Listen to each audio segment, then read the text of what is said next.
What's up everybody? Today I'm going to be tying a woolly bugger crappie jig. This one is an all chartreuse pattern, so I'm starting with a 1/16 ounce jig head. This is a freestyle jig head that I've powder painted with chartreuse, and I put a chartreuse eye on as well. This is 5mm eye. For the thread, I'm going to be using a 6/0 chartreuse uni thread. We're going to start that thread behind the head and take it down to the point of the hook. For the tail, I'm using a single chartreuse marabou feather. I'm just going to run my fingers up the feather from the stem toward the tips just to straighten them out and measure it so that the length will be about the length of the hook. Once you got that in place, you can just pinch that in right on top of the hook and start tying it down. Just give it about 5 good wraps of thread, and then you can let go and tie the butt end the rest of the way up to the head.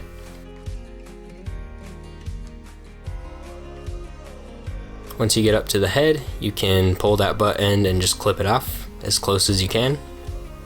Then we're going to clean that up a bit with our thread and bring it back down to the tail as we tie it down tighter. And we're going to make sure everything is clean and straight. For the hackle on this, I'm using a single chartreuse grizzly rooster saddle feather. I'm just going to strip a few of those fibers off so that we can tie in the stem up to the head without tying down any feathers. So you want the hackle to start right at the tail, so just tie that in. It doesn't have to go all the way up to the head since the stem is so small it won't add any bulk.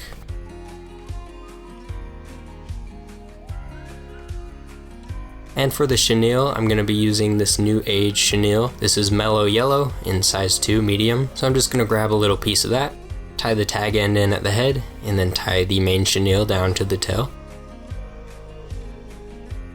Once you got it tied down tight, you can bring your thread back up to the head and start winding that chenille. Just do nice tight wraps. Make sure each wrap is pressed right against the last. And do as many wraps as you need to get up to the head. You can double check that to make sure it's a nice straight body if you need to. And then tie it down tight at the head. Do one wrap in front of the chenille and clip that off. Now we're going to hackle this jig. We're just going to wrap that in between each chenille wrap all the way up to the head, and this will give us a nice spiky body that has a lot of action when it's jigged. Just want to make sure the turns are even. Again, just follow the chenille.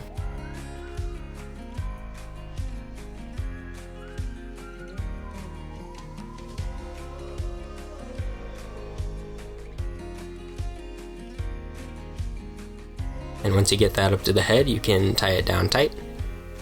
Make sure you give it enough wraps where you're confident that it won't fall apart. And then you can clip the feather. And now we're going to whip finish. Just give it a 5 or 6 turn whip finish. Pull the thread tight and clip it off. So that is it. For this one, I would add a little super glue just to make sure that hackle stays together, because fish will rip this thing apart. So if you want it to last longer, just add a drop of super glue and you should be good. But yeah, this is a super effective pattern. I hope you enjoy it, and thank you so much for watching. Make sure to like and subscribe if you enjoyed this video, and we will see you next time.